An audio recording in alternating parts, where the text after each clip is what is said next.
Leviticus chapter 17. Ang dugo ay banal.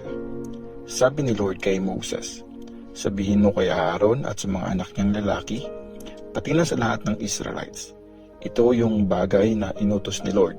Kung may Israelite na pumatay ng baka, tupa o kambing sa loob o sa labas ng kampo, at di niya yon dinala sa pintuan ng banal na tent bilang offering kay Lord, guilty siya dahil pinadanak niya ang dugo.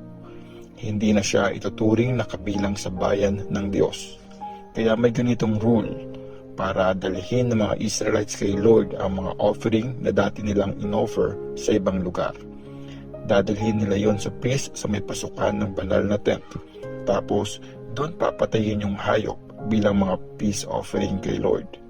Tapos, iwiwisik ng priest yung dugo sa altar ni Lord na nasa pintuan ng banal na tent at susunugin ang taba ng hayop dahil mabango ito para kay Lord. Dahil dyan, hindi na sila magtataksil at papatay ng mga hayop bilang offering sa demonyong anyong kambing. Forever itong instruction para sa kanila at sa lahat ng generation nila. Sabihin mo sa kanila na kung may Israelite o dayo na nakatira sa inyo na mag-aalay ng offering na susunugin o kahit anong offering, at di niya dinala yon sa pintuan ng banal na tent para ialay kay Lord, aalisin siya sa bayan ng Diyos. Kung may Israelite o dayo na kakain ng dugo, itatakwil ko ang taong yun, di na siya ituturing na kasama sa bayan ng Israel.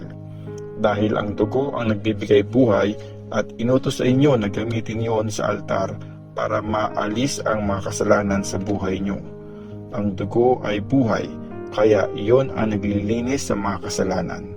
Kaya sinabi ko sa mga Israelites, pati na sa mga dayo na walang sino man sa inyo ang pwedeng kumain ng dugo. Kung may Israelite o dayo na papatay ng kahit anong ibon at hayop na pwedeng kainin, dapat nilang patuluin muna ang dugo, tapos tabunan ito ng lupa, dahil ang buhay ng bawat nilalang ay nasa dugo nito. Kaya ko sinabi sa mga Israelites na bawal silang kumain ng dugo ng kahit anong nilalang kasi ang buhay ng bawat nilalang ay nasa dugo nito. Pag kumain sila nun, itatakwil sila sa bayan ng Diyos. Pag may Israelite o dayo na kumain ng hayop na namatay ng natural o kaya nilapa ng ibang hayop, dapat niyang labahan ang damit niya, maligo at ituturing siyang madumi hanggang gabi. Tapos noon, ituturing na siyang malinis. Pero pag di niya nilabhan ang damit niya o di siya naligo, mananagot siya. Leviticus chapter 18. Mga bawal na pakikipag-sex. Sabi ni Lord kay Moses, sabihin mo sa mga Israelites, ako si Lord na inyong Diyos. Huwag niyong gagawin ang mga ginagawa ng mga taga-Egypt, kung saan kayo dati nakatira. Huwag niyo ring gagawin ang mga ginagawa ng mga taga-Kanaan kung saan ko kayo dadalhin. Huwag niyong gayahin ang mga gawain nila. Sundin niyo yung mga rules at mga instructions ko. Mamuhay kayo ayon sa mga ito. Ako si Lord na inyong Diyos. Gawin niyo ang mga instructions at rules ko para mabuhay kayo. Ako si Lord. Bawal makipag-sex sa malapit na kamag-anak. Ako si Lord. Huwag kang makipag-sex sa nanay mo. Malalagay sa kahihiyan ang tatay mo. Nanay mo siya. Huwag kang makipag-sex sa kanya. Huwag kang makipag-sex sa ibang asawa ng tatay mo. Nilalagay mo siya sa kahihiyan. Huwag kang makipag-sex sa kapatid mong babae. Kahit half-sister lang siya sa nanay o tatay. Kahit kasama mo siyang lumaki o hindi. Huwag kang makipag-sex sa babaeng apo mo. Ang kahihiyan nila ay kahihiyan mo din. Huwag kang makipag-sex sa stepsister mo. Kapatid mo rin yung anak ng tatay mo sa ibang babae. Huwag kang makipag-sex sa tita mong kapatid ng tatay mo. Kamag-anak yun ng tatay mo. Huwag kang makipag-sex sa tita mong kapatid ng nanay mo. Kamag-anak yun ng nanay mo. Huwag kang makipag-sex sa asawa ng tito mong kapatid ng tatay mo. Tita mo yun. Huwag kang makipag-sex sa daughter-in-law mo. Asawa siya ng anak mong lalaki. Huwag mong ilagay sa kahihiyan ng anak mo. Huwag kang makipag-sex sa asawa ng kapatid mong lalaki. Ilalagay mo sa kahihiyan ang kapatid mo. Huwag kang makipag-sex sa isang babae tapos pati sa anak niyang babae. Huwag ka din makipag-sex sa apo niyang babae. Magkakamag-anak sila. Kabastusan niyang ganyan. Huwag mong gawing isa pang asawa ang kapatid na babae ng asawa mo habang buhay pa ang asawa mo. Huwag kang makipag-sex sa isang babae habang may period siya dahil tinuturing siyang madumi. Huwag ka rin makipag-sex sa asawa ng iba. Dinudumihan mo ang iyong sarili. Huwag mong ibibigay kahit sino sa mga anak mo para i-offer kay Molech. Pamabastos yan sa pangalan ng iyong Diyos. Ako si Lord. Huwag kang makipag-sex sa kapwa mo lalaki. Nakakagalit yang ganyan. Bawal makipag-sex ang isang lalaki o babae sa hayop. Kasuko-suka yang ganyan. Huwag niyong hayaang madumihan kayo dahil sa mga gawaing ito. Kaya ako papalayasin ang mga bansa sa lupain kung saan sila dati nakatira kasi dinudumihan nila ang mga sarili nila sa ganitong gawain. Dahil dito, naging madumi ang lupain kaya ako pinarusahan ito at sinuka ang mga nakatira doon. Pero kayo, mga Israelites at Dayo, sundin nyo ang mga instructions at rules ko at huwag nyong gawin ang mga napakasamang bagay. Ginagawa ng mga dating nakatira sa lupain yung mga kadiring gawain, kaya naging madumi ang lupa. Pag ginawa nyo rin yung mga ginawa nila, isusuka kayo ng lupain gaya ng ginawa nito sa mga bansang dating nakatira doon. Kaya kung sino man ang gumawa ng mga napakasamang bagay na ito, di na ituturing na Israelite. Sundin nyo ang bilin ko na bawal nyong gawin ang mga nakakadiring gawain ng mga naunang nakatira sa lupain. Huwag niyong dumihan ang mga sarili niyo. Ako si Lord na inyong Diyos. Leviticus chapter 19. Mga batas sa pagiging banal at patas. Sabi ni Lord kay Moses, sabihin mo sa buong bayan ng Israel na dapat silang maging banal dahil ako, si Lord na inyong Diyos, ay banal. Bawat isa sa inyo ay dapat kumalang sa nanay at tatay nyo at sundin nyo ang rules tungkol sa Sabbath. Ako si Lord na inyong Diyos. Huwag niyo akong talikuran para sumamba sa mga Diyos-Diyosan. Huwag kayong gumawa ng mga rebulto na gawa sa tinunaw na metal para sambahin ako. Ako si Lord na inyong Diyos. Pagpapatay kayo ng hayop bilang peace offering, gawin niyo yun ng maayos para maging katanggap-tanggap ito sa akin. Kakainin niyo ang peace offering sa araw na in-offer yun, o kaya kinabukasan. Lahat ng matitira sa pangatlong araw ay dapat nang sunugin. Kung kakainin lahat yon sa pangatlong araw pa, ituturing yun na madumi at di katanggap-tanggap. Mananagot lahat ng kakain nun dahil binastos nila ang isang bagay na banal para kay Lord at itatakwil sila sa bayan ng Diyos.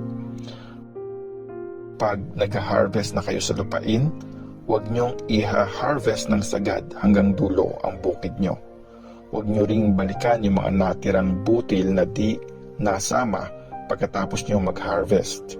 Huwag nyo ring simutin yung ubasan nyo o balikan yung mga nalaglag na grapes sa puno.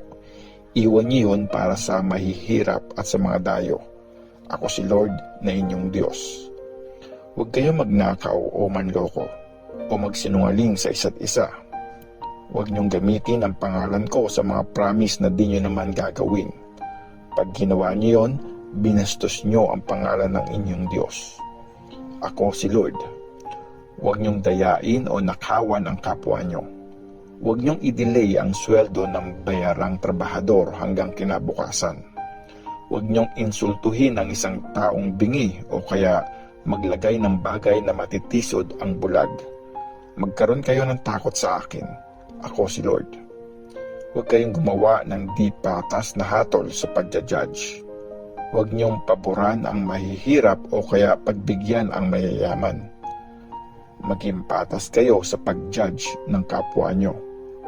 Huwag niyong siraan ang kapwa niyo at huwag kayong tetestigo ng mali laban sa kapwa niyo. Ako si Lord. Huwag kang magtanim ng galit sa kapwa mo. Pagsabihan mo siya ng harapan para di ka magkasala dahil sa kanya. Huwag kang maghihiganti o magtatanim ng galit laban sa kapwa mo Israelite. Mahalin mo ang kapwa mo gaya ng pagmamahal sa sarili. Ako si Lord. Sundin niyo lahat ng instructions ko. Huwag niyong palahian ang mga alaga niyong hayop sa di nito kauri. Huwag kayong magtanim ng 2 klase ng seed sa bukid niyo. Huwag kayong magsuot ng damit na ang tela ay gawa sa 2 klase ng sinulid.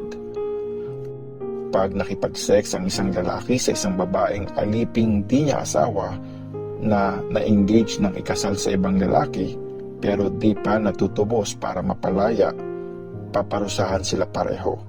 Di sila papatayin kasi di naman malaya yung babae.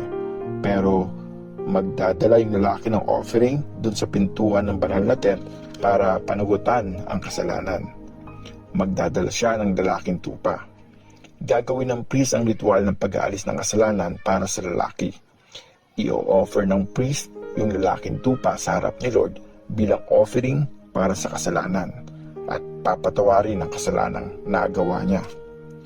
Pag nakarating na kayo sa lupain at nagtanim kayo ng iba't ibang namumungang puno, bawal niyong kainin yung bunga sa loob ng 3 years. Sa pang-4 na taon, magiging banal na offering para sa akin lahat ng mga bunga. I-offer niyo yon kay Lord bilang pasasalamat. Sa pang-5, pwede niyo nang kainin yung mga bunga para mas mamunga ng marami. Ako si Lord na inyong Diyos. Huwag niyong kainin ang karneng may dugo pa. Huwag kayong manghuhula o mangkukulam. Huwag niyong gugupitin ang buhok sa gilid ng ulo niyo o kaya ahitin ang balbas niyo. Huwag niyong sugatan ang katawan niyo bilang pagluluksa sa namatay o maglagay ng tattoo. Ako si Lord. Huwag niyong gawing kahiya-hiya ang anak niyong babae at gawin siyang prostitute sa temple. Pag ginawa niyo yon, kakalat ang kahalayan sa buong lupain at mapupuno ito ng kasamaan. I-honor nyo ang Sabbath at igalang nyo ang banal na lugar kung saan ako wino-worship. Ako si Lord. Huwag kayong humingi ng advice sa mga nagko-consult sa espiritu ng mga patay o gumagamit ng magic. Huwag nyo silang hinga ng tulong. Ituturing kayong madumi pag ginawa nyo yun.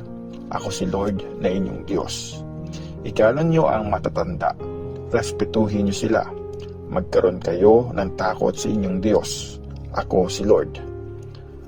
Pag may dayong nakatirang kasama nyo sa inyong lupain, huwag nyo siyang apihin.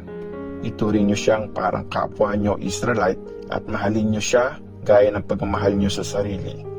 Dahil dati rin kayong dayuhan sa Egypt, ako si Lord na inyong Diyos.